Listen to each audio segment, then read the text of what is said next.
ನೀವು ಎಲೆಕ್ಷನ್ ಚುನಾವಣಾ ರಾಜಕಾರಣ ನಿಜವಾಗ್ಲೂ ಇವ್ರಿಗೇನು ಇಶ್ಯೂ ಬೇಸ್ಡ್ ಮಾತಾಡೋ ಯೋಗ್ಯತೆ ಇಲ್ಲ.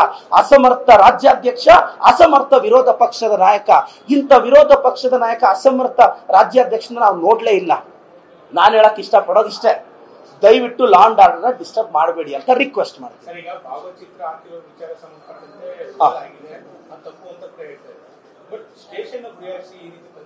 ಸರ್, ಆ ಇನ್ಸಿಡೆಂಟ್ ನಾನು ಹೇಳ್ತಾ ಇದ್ದೀನಿ ಸರ್. ಅವ್ರನ್ನೂ ಅರೆಸ್ಟ್ ಮಾಡಿದೀವ ಇಲ್ವಾ? ಮಾಡಿದೀವಿ. ಫಸ್ಟ್ ನೀವು ಥಿಂಕ್ ಮಾಡಿ ಸರ್, ನಮ್ಮ ನ್ಯಾಷನಲ್ ಲೀಡರ್ಸ್ನ, ರಾಹುಲ್ ಗಾಂಧಿ ಅವ್ರನ್ನ, ಮತ್ತೆರಡು ನ್ಯಾಷನಲ್ ಲೀಡರ್ಸ್ನ ನಗ್ನವಾಗಿ ಚಿತ್ರಿಸಿ ಮೊಹಮ್ಮದ್ ಪೈಗಂಬರ್ ಅವರ ಇಸ್ಲಾಂ ಧರ್ಮವನ್ನು ಅಷ್ಟು ಕೆಟ್ಟದಾಗಿ ಬೈದ್ರೆ ಸರ್, ಥಿಂಕ್ ಮಾಡಿ ಸರ್, ನನ್ನ ಹಿಂದೂ ಧರ್ಮನ ಯಾರಾದ್ರೂ ಬೈದ್ರೆ ನನಗೆ ಕೋಪ ಬರುತ್ತೆ ಸರ್.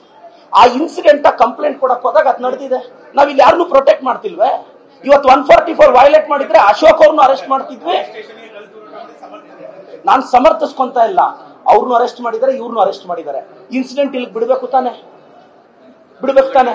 ಮತ್ತೆ ಇವ್ರು 144 ಇದ್ರೆ ಯಾಕೆ ಮೈಸೂರಿಗೆ ಹೋಗಿ ಘರ್ಷಣೆ ಕ್ರಿಯೇಟ್ ಮಾಡ್ತಿದ್ದಾರೆ? ಯಾಕೆ ನಮ್ಮ ಸರ್ಕಾರಕ್ಕೆ ಕಪ್ಪು ಚುಕ್ಕೆ ತರೋ ಪ್ರಯತ್ನ ಪಡ್ತಿದ್ದಾರೆ? ಸರ್, ನನ್ನ ಕ್ವಶನ್ ಇಷ್ಟೇ ಸರ್, ಹಿಂದೂ ಧರ್ಮದ ಹುಡುಗರು, ಇಸ್ಲಾಂ ಧರ್ಮದ ಹುಡುಗರು ಇವ್ರ ಗಲಾಟೆಗಳಿಗೆ ಕಿತ್ತಾಡ್ಕೊಂಡು ಹೊಡೆದಾಡ್ಕೊಂಡು ಯಾರಾದ್ರೂ ಸತ್ರೆ ಇವ್ರು ಹೋಗ್ಬಿಟ್ಟು 2 ಲಕ್ಷ ರೂಪಾಯಿ ಪರಿಹಾರ ಕೊಟ್ಟು ಬಂದ್ಬಿಡ್ತಾರೆ.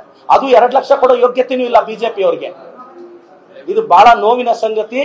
ನಾನು ಆರ್ ಅಶೋಕಣ್ಣ ಅವ್ರಿಗೆ, ವಿಜೇಂದ್ರ ಅವ್ರಿಗೆ ಹೇಳ್ತೀನಿ, ದಯವಿಟ್ಟು please sir, law and order disturb ಮಾಡಬೇಡಿ ಅಂತ ನಾನು ರಿಕ್ವೆಸ್ಟ್ ಮಾಡ್ತೀನಿ.